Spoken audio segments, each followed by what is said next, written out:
রাতের আধারে ইরাকের উপকূলে থাকা তেলবাহী জাহাজ হঠাৎ বিস্ফোরণে কেঁপে উঠল।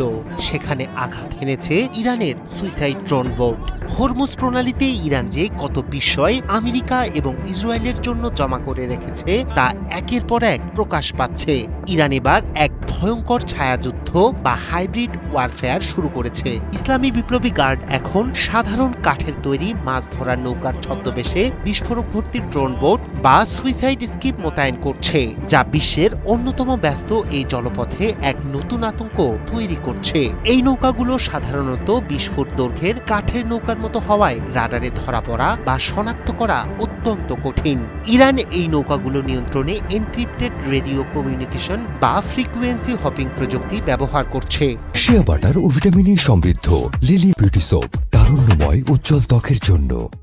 মাত্র একজন অপারেটর তীরের নিরাপদ আস্তানায় বসে 10টি নৌকার একটি পুরো ঝাঁক বা সোয়ার্ম নিয়ন্ত্রণ করতে পারে। কিছু নৌকা আগে থেকেই প্রোগ্রাম করা থাকায় সেগুলো প্রায় স্বাধীনভাবে লক্ষ্যবস্তুতে গিয়ে আঘাত হানতে সক্ষম। বিশেষজ্ঞদের মতে মার্কিন নৌবাহিনী বড় বড় যুদ্ধজাহাজ বা লক্ষ্যবস্তু ধ্বংস করতে পারদর্শী হলেও একসাথে 50টি ছোট ছোট বিস্ফোরক ভর্তি নৌকার আক্রমণ সামলানো তাদের বর্তমান প্রতিরক্ষা ব্যবস্থার জন্য বেশ কঠিন। হরমুজ প্রণালীর ভৌগোলিক অবস্থান ইরানের এই ধরনের সস্তা অথচ বিধ্বংসী আক্রমণের জন্য অত্যন্ত অনুকূল।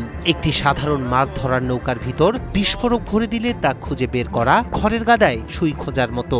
এর মোকাবিলায় যুক্তরাষ্ট্রকে এখন আকাশপথে ব্যাপক নজরদারি এবং দ্রুত প্রতিক্রিয়া দেখানোর মতো বিশাল বাহিনী মোতায়েন করতে হবে।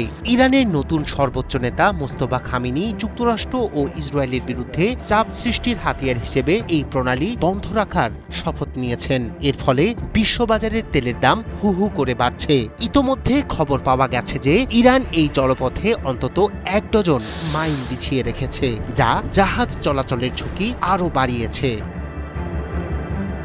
মার্কিন ট্রেজারি সেক্রেটারি স্কট বেসেন্ট এবং ব্রিটিশ প্রতিরক্ষা সচিব জন হিলি জানিয়েছেন তারা একটি আন্তর্জাতিক জোট গঠন করে তেলের জাহাজগুলোকে পাহারা দেওয়ার পরিকল্পনা করছেন। তবে সাগরের বুকে এই ছদ্মবেশী কিলার নৌকাগুলোর হাত থেকে জাহাজগুলোকে রক্ষা করা এখন পেন্টাগনের জন্য সবথেকে বড় মাথা ব্যথার কারণ হয়ে দাঁড়িয়েছে।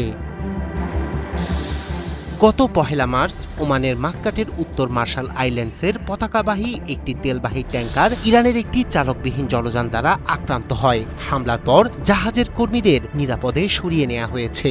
এছাড়া গত 11 মার্চ পারস্য উপসাগরে আরও 2টি তেলের ট্যাঙ্কারে রিমোট কন্ট্রোল বিস্ফোরক নৌকা আঘাত হেনেছে বলে জানা গেছে। রায়হান কবির শুভ্র, 71।